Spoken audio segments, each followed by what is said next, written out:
Well, this past week was quite interesting. The amount of wind that we had some big wind days early in the week. Uh, Man, we were 35, 40 mile an hour. If you were on the water, you literally in the first 3 to 4 days of the week, you were trying to hide and trying to find places to get to that you could safely navigate to and try to be able to fish. It made things very, very interesting.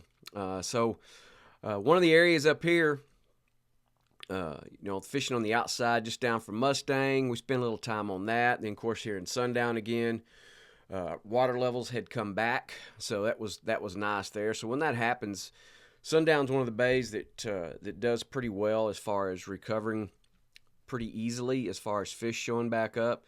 And there's if you've been on the water in the past, 3 or 4 weeks, you've noticed that there is quite a few fish that are in our system that have showed back up. A lot of redfish. Trout population is very healthy. Lots of black drum have been caught. Not me personally or any of my individual trips, but I just know from talking to other guides and seeing stuff that they have put out there, they're having banner days catching black drum. But again, our estuaries, no matter where you're fishing, whether it's up here north or if it's south in the upper Laguna, if you're in the Estes Flat area, Corpus Christi Bay area, any of these systems, the fishery is extremely healthy, and that's the way our springtime has set up. And it's kind of been in display for us now for about 2 months, 2.5 months. It really has pushed out there to show, and it's showing up on a consistent basis day in and day out. Even on tough wind days like we've had like this past week, now it kind of calmed down for us. Had a little slight front that pushed in on us, late Friday night into Saturday. Sunday kind of started to kind of switch back around a little bit for us. But as that has progressed, that didn't change fishing too terribly much. You just had how you approached whatever fishing area you were going to be in. But again, the couple of days that we spent up here in the Mesquite surrounding bay area, i.e. Sundown, this is the location where we continually find our fish is on that back shoreline. Of course, I like to fish the little spoil island that's right there off the ICW on this side. Work all the back side of it as well. Redfish were in there. We found nice trout scattered in there. What I talked about earlier, black drum. Not that we saw big schools, but we'd pull one out of catch 20 trout or catch 20 redfish. There might be one black drum. But anyway, that's not the target for us and my style of fishing, which is all artificial, which I'm sure a majority of you know. But that said, sometimes it's difficult to find areas that you can get out of and hide. One of the days when it was just screaming across here wind-wise, we came back up here, ran into the cut, and tried to get back in this little back lake area here on the other side of the ICW. That's one of the areas that you can really hide back in there, but you got to have enough water to do it. And the day that we fished up in here, we did have that, so it worked out pretty well for us. A lot of redfish that were stacked in there. Again, trout were good in there. The majors and minors were the main things. I've always focused on trying to get those into our fishing day, no matter what time of day it is. If we can get it mid-morning, early afternoon, we'll incorporate those best that we can. And of course, you have to deal with the conditions in these areas as well. But these are some of the areas that can give you that nice protected area so you can fish and not just get beat up. The winter, as far as the flavor this past week, two flavors that really stood out. Twisted Tea was one, and the Truth in the Mirror Lure Little John. Those two flavors this past week lit it up. Trout all over it, redfish all over it. Those two flavors, which I've talked about Twisted Tea a lot in the past months, past year, or whatever. But the Truth is one that's kind of burst onto the scene here in the last couple of months. It's done by Mirror Lure. Of course, they got it in the XL as well. So I had both of those. Both of those size did pretty well. Like I say, we're in our transition days, headed toward a full moon now. The new moon phase was really good for us, very productive. Again, when we were working those high wind days, we were trying to stay with a little bit bigger bait. So the XL did pretty well for us. Twisted T in the original size did really well for us. Big Smooth in the Twisted T did pretty good for us as well. But again, those two flavors really stood out this past week. So always make sure you got some of those that are in there. Of course, on some of those areas that get that high wind like that are not protected, you get a lot of blowout. So that water gets really dirty in a hurry. Again, I'm not a big chartreuse bait person, but one of the baits that down south is coming, it's got the OJ Shrimption, I think that's what it's called, Shrimption. So it's a really high vis orange, and that particular flavor did good in the that dirtier water. So if you've got some of those, another flavor that kind of stuck out to me too that did pretty good this past week was Purple Rain in both the Supermodel and the Burner Shad size. Did not throw any Knock and Tail, did not throw any Coastal Brew or Pav. Well, we throw a little bit of Pavlou, and I think that was in their green flavor, which is called Dragon Punch, I think it's called. So it had that green flavor to it. So it kind of mimicked what the Twisted Tea flavor was doing. So that one had a little bit of production to it as well. So anyhow, upcoming week looks like it's going to be pretty good for the most part. We shall see how it all unfolds, but if you get the opportunity to get out there and fish this week, just have yourself prepared. Here in the Mott area, all around the shell, against hard packed sand, grass, shell, fish are starting to show up on these as we're starting to we had a little dip in our temperature. We had that little front push through toward the weekend, so that kind of dropped our temperatures back down in the upper 60s, low 70s. It didn't affect the water temp greatly, a couple of degrees. We were still in the mid 70s on the water temp, still very comfortable. But we will start to see that ascend temperature-wise and start getting back up into the 80s again. So that will be one of the things that's going to help push these fish and start showing up more regularly on the shell bars and stuff. Around here, those hard pack, a lot of grass areas. That's really kind of what your target's going to be here in the next week and a half, maybe 2 weeks. Fish are pushing up on those, finding lots of grass potholes and grass flat areas, satellite areas that's got little grass pockets that are just offshore on these shorelines like here on the Mott and back in here in the Long Reef Bend area. Great little spot that's just out here. If you fish this, you know about it. Great little point there. Got a lot of grass that's on it that gives you opportunities. We have found some quality fish on just about every trip that we've been taking. A 25 to 28 this past week. We had a few of those this past week, was really good. Lots of 17s to 19s, man. Tons of those fish. There's really, again, I can't say it enough, the conservation is doing exactly what it's supposed to do, and it's helping our estuaries become very healthy again. That's a great, great thing for us to be able to see. We continue to push to have that conservation. Our fishery will be in a great shape for a while. Again, just working the edge out here. We had, like I said, we had more water come back for us.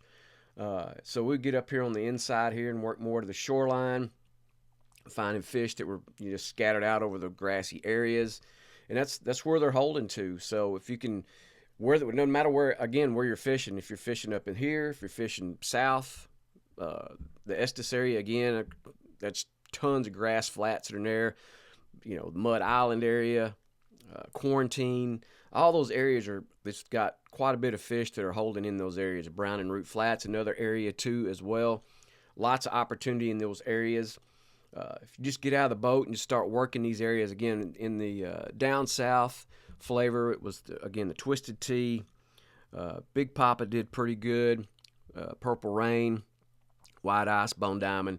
Those are the normals, but again, a Twisted Tea did really well. And of course, in the Miraloo, Little John, the Truth, Watermelon Red, Golden Red Glitter did pretty good. When we had a protected day, we had some clean water through that in there as well. There were some areas that lit up, did pretty good with that. I think the day that we spent up here, I think there was a little bit of Knock and Tail, and that was the greenback that did good. And then, of course, the Pav lures and the Coastal Brew baits, and again, those were in the same color scheme as what the down south in the green. I think again, Dragon Punch, Nuke Juice for Coastal Brew. just stayed with that particular flavor. Didn't really get too far off of that. But those were the baits this past week that in different settings on different days that did really well for us. Again, the Twisted Tea was, I think, the main winner this past week. Again, just working all the way up here to Jaybird. You've got lots of little areas out there that's got that little deeper satellite grass, and we were working in and around those, and that's where we find a lot of our better quality fish. We're in and around those areas. And of course, my favorite thing to do is get in the back lakes and work all the back lake areas with the more water. That gives us that accessibility to these areas like that. Sherman's is another one. It's going to spend a lot of time in that over the next couple of months as we start to transition into May now. June is not too far away. Full-blown summer is not too far away. And again, it should be pretty excellent over the next several months as far as our fishing goes. But that said, you still have to get the work done. You still have to get in those areas. You still have to execute your game plan. Make sure that you have a game plan in place and stick to it as best that you can. If you have to deviate somewhat, then so be it. But always have that secondary game plan ready to go whenever you can. Up here in St. Charles, so you get on the east shoreline. We had those bigger winds, early in the week. This St. Charles is one of the bays that you can get into, and you can find some protection on that east shoreline all the way down, all the way pretty much to the back of St. Charles. Everything on that eastern side shore, you can find protected areas. Now, you get on the north side of it or the west side of it, you're going to probably take a little bit of a tail whipping somewhere, and your water's just not going to be as clean. But right across from the ramp all the way up to Egg Point, on the back side of Egg Point, all the way down to Boy Scout Camp. I like to hug up on against Boy Scout Camp area just because it offers really good windbreak, especially on a super, super high wind day like we've had this past week. You have opportunities, and the water stays pretty clean. So you can push up against that. You can give yourself opportunities. Now, the only, biggest drawback for me in St. Charles Bay, now that we're into the warmer climate time of the year, is, you've got those big lizards that are out there swimming around. So that's just something you have to be aware of. So I get a little leery when I get on some of those shorelines. My head's on a swivel, so we're checking all that kind of stuff out, just making sure that there's no unnecessary encounter. But that said, you give yourself opportunities to stay protected and to find fish. These areas up here in the St. Charles Bay areas are areas that you can do that. So, outside of the alligator issues that are up in there, you'll give yourself chances. So, again, that water stayed pretty clean for the most part. And we just worked different shorelines. There wasn't really one particular area that was just super better than the other. We found fish in a lot of the different locations. Wasn't great numbers, but they were quality fish no matter what. You may caught maybe 8 to 15 fish, but they were all in that 16 to 19 range, which were pretty good. And then a couple that were sprinkled out that were over 20. There was a nice catch to have those opportunities in there. But again, just working the protected shoreline, incorporating our major and our minor that was in there, paying attention to what our water levels are doing, what our tide was doing. Of course, you got the two types of currents. You got a wind-driven and tidal-driven, and it was the wind-driven was not an issue whatsoever this past week, so had a lot of that. So that gave us opportunities from that standpoint, especially wind-blown points. Windward shorelines were really good. A lot of bait was pushed up into those areas, so therefore the fish were not too far behind, so that gave us our chances with that. Again, back into the same colors, the down south, same flavors I mentioned, Twisted Tea, White Ice, Bone Diamond, Watermelon Red, those flavors in the down south. And I'm sure everybody has their own favorites, but those particular colors were pretty consistent for us. And again, the one that really stands out with the Mirror Lure Little John was the Truth, and of course Watermelon Red in that flavor as well. Both in the Little John and the XL, both of those did really well with the Truth on those particular size. Sprinkled in a little Double D with that more water that was in there, and you get into that waist deep water in some areas. The Double D really lights up for you. It gives you those opportunities to kind of keep it down there on top of that grass bed, which where a lot of those fish were starting to stage. You can start to see. If you catch them, you can see especially on the trout, you can see their old bellies are starting to be real red and starting to be roughed up where they're trying to get their nest ready to go to lay those eggs. So those are a great indicator for you, let you know that those fish are hanging in and around those types of areas. So that should be your targets that you want to fish, especially this upcoming week and the weeks to come after that, because those fish, again, they'll even lay into the summertime. So don't think that there's just a springtime pattern and that's it. Now these we're finding fish, lots of eggs in them. So like I say, they're starting to really get to that point where they're going to start laying them, and the temperatures are really starting to dictate that for us. So anyhow, hope that everybody gets an opportunity at some point in time this upcoming week to have some fun on the water. And don't forget your mamas, because Mama Day is coming up. So make sure that you do something special for her as well.